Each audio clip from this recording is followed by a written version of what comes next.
Hello Learn and Upturn family, welcome to the channel. In our today's video we will talk about कि BEd के course के बाद आप private schools में जब ज्वाइन कर रहे हैं एज अ करियर बना रहे हैं आप प्राइवेट स्कूल्स में, तो आप कौन से सब्जेक्ट्स पढ़ा सकते हैं।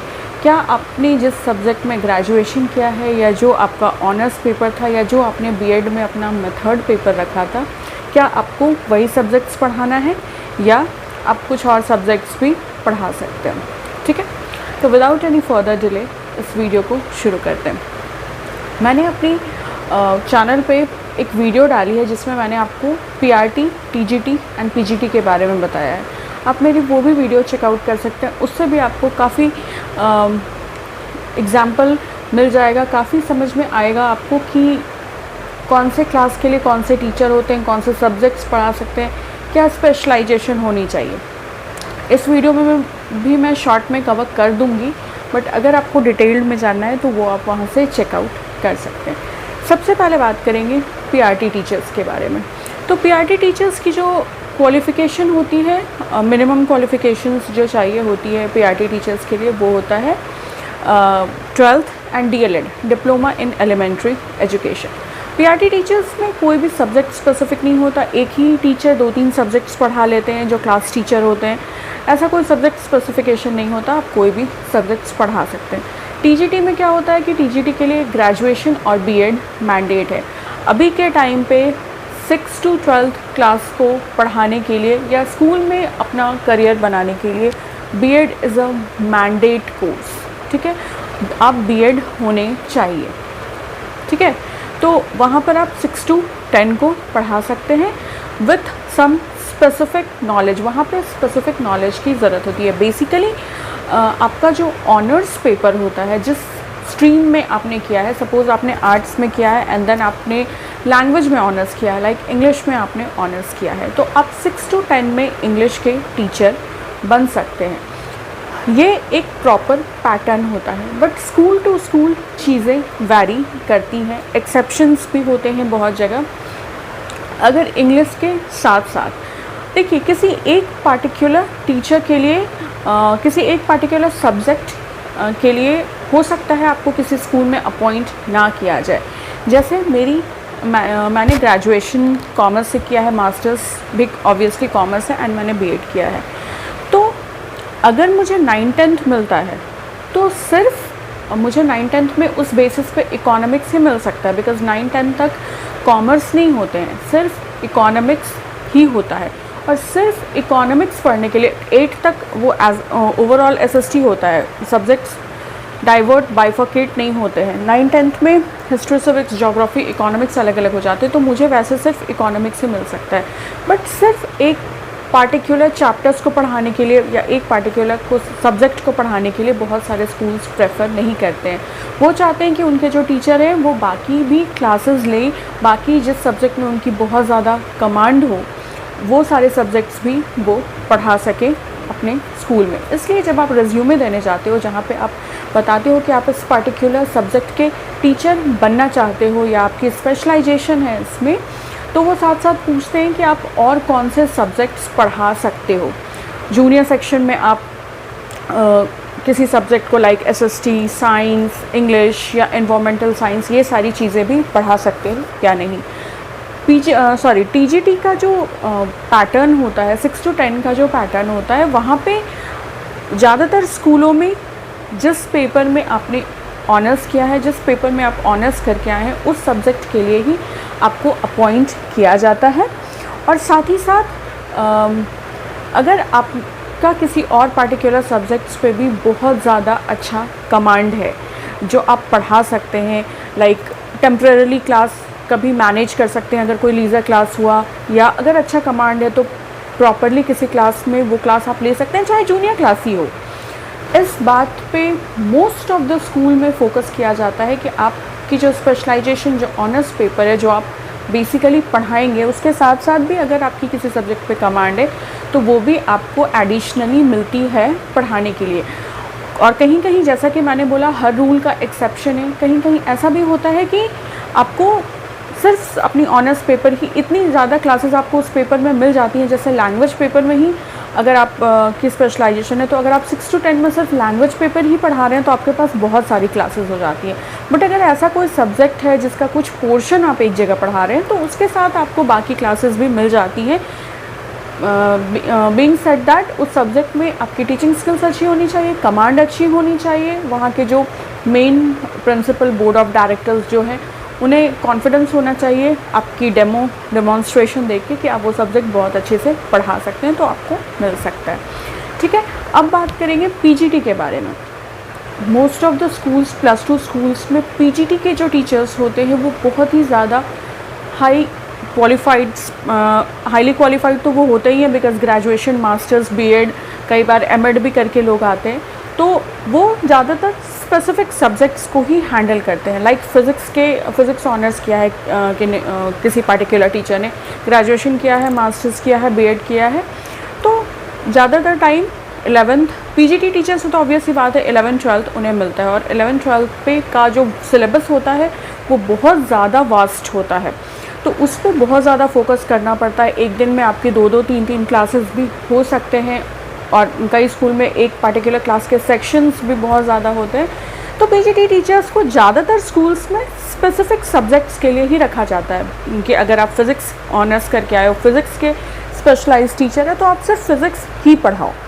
अगर स्कूल की में स्टूडेंट्स की स्ट्रेंथ उतनी ज़्यादा नहीं है, मतलब बहुत नॉर्मल स्ट्रेंथ है क्लास की, बहुत ज़्यादा बच्चे नहीं हैं, तो बाकी क्लासेस भी कभी कभी मिल जाती है। बट पीजीटी टीचर्स में ये चीज़ बहुत ज़्यादा स्पेसिफिक होती है कि उन्हें स्पेसिफिक सब्जेक्ट के लिए स्पेसिफिक क्लासेस ही मिलती हैं।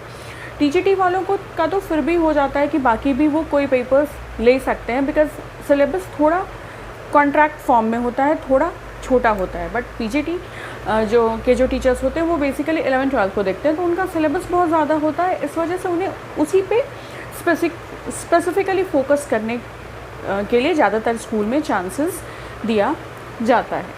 ठीक है, अगर आप 1 to 10 के टीचर हो तो बेसिकली 6 to 10 में ही ज़्यादा सब्जेक्ट पे फोकस किया जाता है, 1 to 5 में उतना सब्जेक्ट्स पे फोकस नहीं किया जाता है।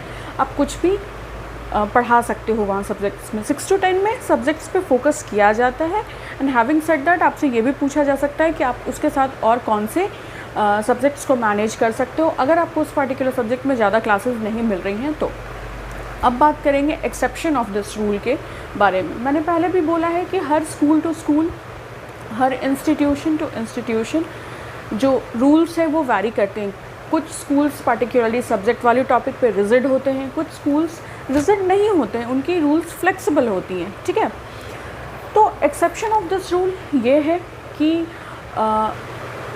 अगर किसी स्कूल में पार्टिकुलर सब्जेक्ट के लिए वैकेंसी है, ठीक है, आपने फॉर्म डाला उस पार्टिकुलर सब्जेक्ट के लिए, बट आपकी उस सब्जेक्ट में ऐसी कोई स्पेसिफिकेशन नहीं है, स्पेशलाइज्ड नहीं हो, बट आप दावा करते हो कि आप उस सब्जेक्ट को बहुत अच्छे तरीके से पढ़ा सकते हो, आपको बहुत नॉलेज है उस सब्जेक्ट की, भले ही आपने उस सब्जेक्ट में स्पेशलाइजेशन नहीं किया है, बट आपकी उस सब्जेक्ट पे बहुत अच्छी कमांड है, टीचिंग स्किल्स बहुत अच्छी है, आप बहुत अच्छा पढ़ा सकते हो, तो आपके इस कॉन्फिडेंस बेसिस पे जो स्कूल है, जो हेड है, जो प्रिंसिपल है, वो आपका प्रॉपर कुछ दिन का डेमोन्स्ट्रेशन लेते हैं, डेमो लेते हैं कि आपकी क्या टीचिंग स्किल्स है, कैसे समझाते हो आप टॉपिक्स को, बच्चों के साथ कैसे कनेक्ट कर पा रहे हो, कैसे ब्रेक डाउन कर रहे हो सिलेबस को, एंड देन वो पार्टिकुलरली माइन्यूटली वॉच करते हैं आपकी टीचिंग स्किल्स, एंड देन वो बच्चों से भी, कुछ बच्चों से जो पूरे क्लास को रिप्रेजेंट करेंगे, उनसे भी पूछते हैं कि क्या आपको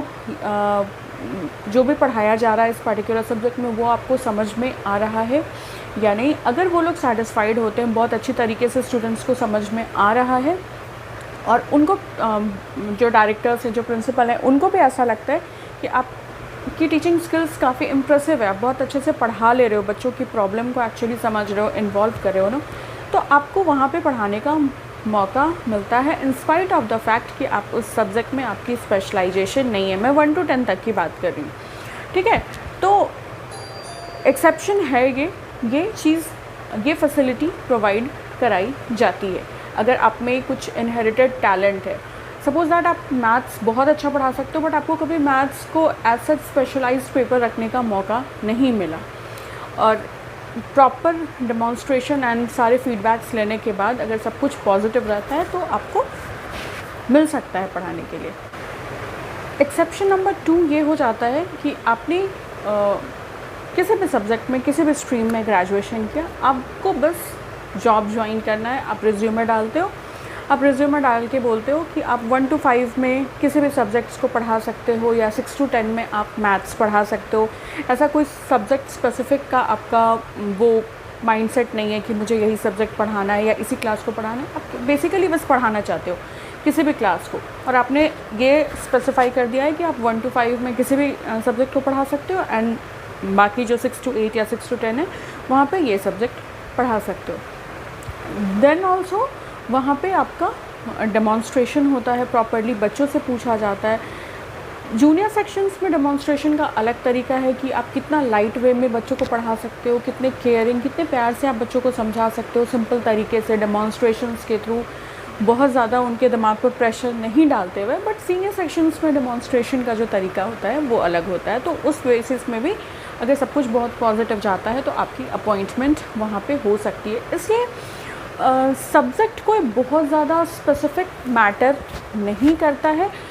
मैटर वो करता है कि आप बीएड होने चाहिए, और जिस सब्जेक्ट पे आपकी बहुत ज़्यादा कमांड है उस सब्जेक्ट के लिए आप डेफिनेटली ट्राई कीजिए स्कूल्स में जाकर। अगर आप किसी पार्टिकुलर सब्जेक्ट में आपने स्पेशलाइजेशन नहीं भी हासिल करी है, आप पढ़ाना चाहते हैं, आपको कॉन्फिडेंस है कि आप पढ़ा सकते हैं, तो आप रिज्यूमे डालकर देखिए। बहुत सारे स्कूल्स हैं जो वो अलाउ नहीं करते हैं, वो ऑनर्स पेपर पर ही फोकस करते हैं कि आपकी जिसमें ऑनर्स है आपने उसमें डीप नॉलेज आप पढ़ कर आए हो तो वही पढ़ाओ आप। बट बहुत स्कूल्स ये भी कंसिडर करते हैं कि आपकी जो बेसिक नॉलेज है, आपने जो पढ़ा है 10 तक, उसमें अगर आपने एक्सेल किया है, एक्सेलेंस है, तो आप पढ़ा सकते हो। वो आपको चांस देते हैं। अगर वहाँ पे सब कुछ पॉजिटिव रहता है तो आप पढ़ा सकते हो, आपको चांस मिल जाएगा। इसलिए ट्राई करने में कोई बुराई नहीं है, आप आराम से ट्राई कर सकते हो। अगर स्कूल आपको अलाउ करता है ट्राई करने को, एक बार चांस आपको देता है, तो डेफिनेटली उस चांस को क्रैक करने की कोशिश कीजिए, ठीक है। इसलिए खुद के बेसिकली प्रॉब्लम यहाँ पर ये होती है कि हर इंस्टीट्यूशन का अपना अलग अलग रूल होता है। कुछ इंस्टीट्यूशंस बहुत रिजिड होते हैं अपने रूल्स को लेकर, कुछ बहुत फ्लेक्सिबल होते हैं, ठीक है। तो इंस्टीट्यूशन के अकॉर्डिंग जब आप रिज्यूमे डालने जाओगे उस टाइम आपको पता चल जाएगा। इसलिए पहले से ही एजम्पशन मत बनाइए कि मैंने ये किया है तो मैं इस सब्जेक्ट के लिए नहीं डाल सकता या ये नहीं कर सकता। तो प्राइवेट स्कूल्स में बहुत ज़्यादा फ्लेक्सिबिलिटी होती है, तो आप डाल के देखिए। अगर आपको चांस मिलता है बहुत अच्छी बात है, उसको क्रैक कीजिए एंड देन अपने करियर को परस्यू कीजिए, एंजॉय कीजिए। That's all for this video, जिसमें मैंने बताया कि आप प्राइवेट स्कूल्स में क्या पढ़ा सकते हैं। अगर आप मेरी वीडियोस से रिलेटेड आपको किसी भी तरह की कोई भी कन्फ्यूजन होगी तो आप मुझे कमेंट सेक्शन में बता सकते हैं। मैं डेफिनेटली उसे कंसिडर करूँगी एंड उसे शॉर्ट आउट करने की कोशिश करूँगी। ऑल्सो अगर आपको किसी पार्टिकुलर वीडियो पे पार्टिकुलर टॉपिक पे वीडियो चाहिए तो आप वो भी मुझे बता सकते हैं, मैं वो भी बनाने की कोशिश करूँगी। Thank you so much for stopping by and watching this video. Take very good care of yourselves. Bye bye.